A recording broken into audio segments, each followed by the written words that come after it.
सभी दोस्तों को नमस्कार।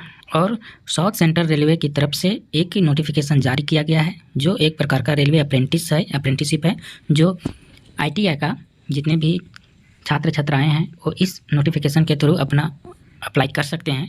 इस नोटिफिकेशन का रिलीज डेट आप लोग को दिख रहा है कि ये डेट हुआ है, रिलीज डेट 30 दिसंबर 2012 को हुआ है, रिलीज डेट हुआ है। और notification for the engagement of act apprenticeship 2022 का इसका है, अंडर अप्रेंटिसशिप एक्ट 1961 का। ओपनिंग जो होगा ऑनलाइन ओपनिंग है वो 30 तारीख से ही स्टार्टिंग है और लास्ट है 29 तारीख तक इसको लास्ट एप्लीकेशन कर सकते हैं। तो ये नोटिफिकेशन तो दिसंबर में ही निकल चुका था, लेकिन जो छात्र छात्राएं जितने भी आईटीआई के कैंडिडेट है जो अप्लाई नहीं किए होंगे उनके लिए एक बार मैंने सोचा कि एक बार इसको फिर से वीडियो में बना दूँ ताकि आप लोगों का जहन में आ जाए और इसको आप लोग आराम से अप्लाई कर सकते हो। आप देख लो इसका अप्लाइंग का लास्ट डेट है 29 जनवरी को। आप लोग हर हाल में अप्लाई कर दीजिएगा। और ये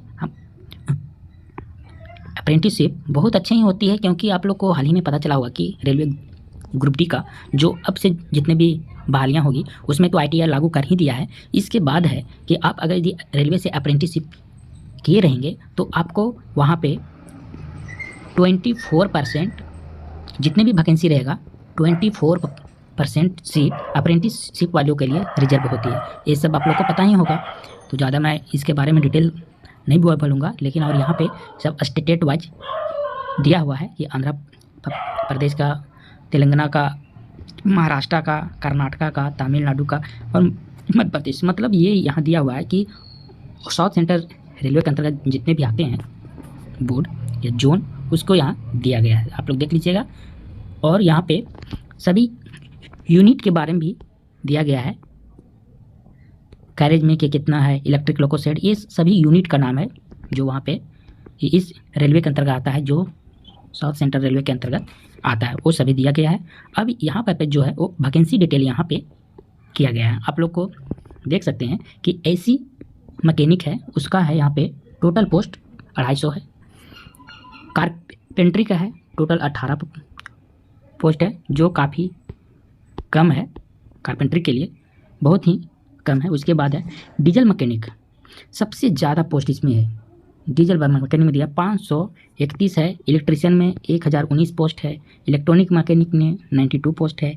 फिटर में सबसे ज़्यादा आप लोग को पता होगा कि फिटर में कहीं भी वैकेंसी आए एक इलेक्ट्रिसिटी बोर्ड छोड़ करके बाकी जितनी भी वैकेंसी आएगी सभी में इलेक्ट्रिक के से ज़्यादा जो इलेक्ट्रिशियन ट्रेड होता है। और नॉर्मली प्राइवेट और सरकारी में तो सभी प्रकार का ट्रेड होता है, लेकिन प्राइवेट में जनरली होता है फिटर और इलेक्ट्रिशियन। तो फिटर और इलेक्ट्रिशियन से सबसे ज़्यादा जो वैकेंसी आता है उस फिटर में सबसे ज़्यादा आता है। इसमें फिटर ट्रेड में मशीनिस्ट में 71 है, मैकेनिक मशीन टूल मेंटेनेंस में जिसको हम लोग MMTM कहते हैं उसमें 5 पोस्ट है, मिल राइट में है 24 पोस्ट। अगर हम एक बात कहना चाहते हैं, अगर यदि जो भी बंदा या छात्र छात्राएं जो भी हैं अगर यदि इससे वो ITI किए रहते MMW से तो उनको सिलेक्शन कहीं भी आसानी से हो जाता है क्योंकि इसका जो छात्र हैं बहुत कम है। उसके बाद है पेंटर का है वो 80 है और लास्ट है वेल्डर का जो आप लोग को दिख रहा होगा 553 है। वेल्डर का भी अच्छा खासा पोस्ट है। और टोटल पोस्ट यहाँ पे यहाँ कम्युनिटी वाइज टोटल ग्रांट करके यहाँ पे दिया गया है। तो आप लोग इसको अच्छे से नोटिफिकेशन को रीड कीजिए और अप्लाई जो नहीं किए होंगे वो इसको अप्लाई कर दीजिए। ये है रिजर्वेशन का दिया गया है। एजुकेशनल क्वालिफिकेशन यहाँ आप लोग को देख सकते हैं, इसमें है मिनिमम होना चाहिए जो 10th में होना चाहिए वो 55% होना चाहिए, है ना, प्राइमरी से पास। और ITI कितने लड़के को कन्फ्यूजन रहता है कि जो STVT होता है SCVT और NCVT, तो यहाँ दोनों को अप्रूवल दिया गया है। जो SCVT से भी क्या रहते हैं तो बोलते हैं कि हम लोग को कहाँ मिलेगा, तो आप लोग यहाँ देख लीजिए रेलवे में भी इसका अप्लाई कर सकते हैं, कोई दिक्कत नहीं होता है। यहाँ सभी एजुकेशनल क्वालिफिकेशन सभी ट्रेड वाइज दिया गया है, बाकी सभी का एक ही होगा।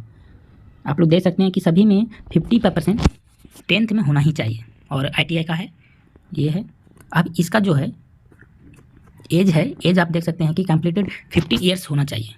15 ईयर्स जो कंप्लीट किया रहेगा बंदा उसी को यहाँ रेलवे अप्रेंटिस में मौका दिया जाएगा।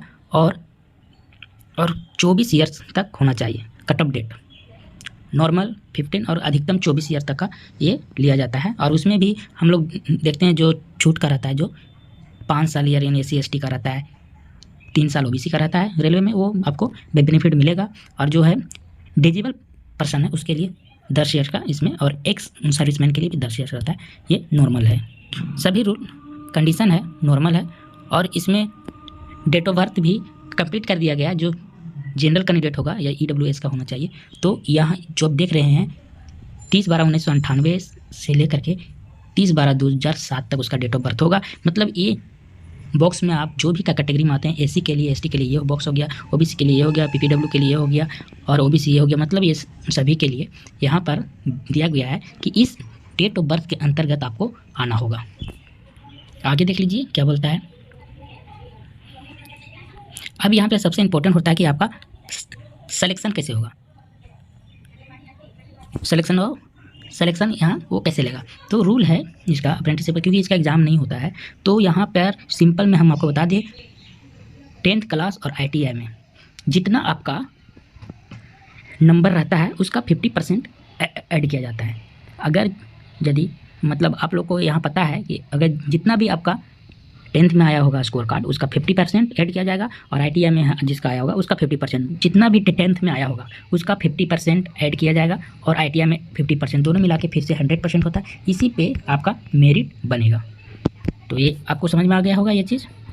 अब आगे देखते हैं। अब है रिटन टेस्ट और भाइवा। ये होता है कि 3 will be the written test और भाइवा। ये ट्रेनिंग और स्टेपन है जब कंप्लीट हो जाए। आपको हम बता दें कि रेलवे जो स्टेपन देती है वो तो पहले 6,000 देती थी, अभी तो बढ़ा दिया है, अभी 7,700 मिलता है, यानी कि 7,700 रुपया पर मंथ आपको दिया जाएगा।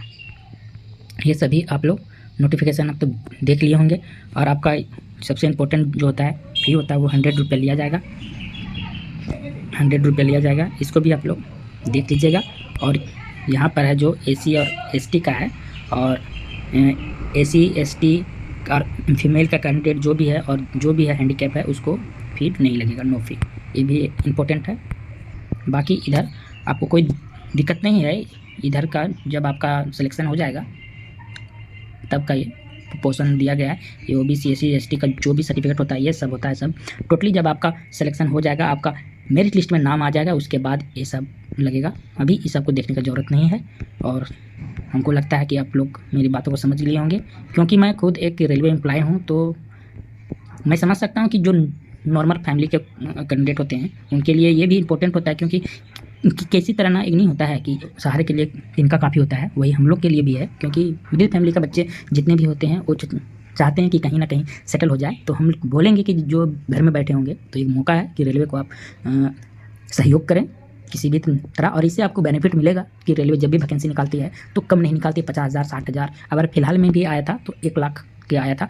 आप उसमें आप समझ सकते हैं कि 1 लाख में अगर यदि 20% ही आपको 25% रिजर्वेशन किया जाता है तो आप लोग सोच सकते हैं कि 25,000 सीट रिजर्व हो गया। आप वो भीड़ से छट जाएंगे। अप्रेंटिसशिप अगर यदि किए रहेंगे तो वो भीड़ से छट जाएंगे और आपको नॉर्मली जॉब लेने में काफ़ी हेल्पफुल होगा। और ये वैकेंसी को अप्लाई कीजिएगा। तब तक के लिए जय।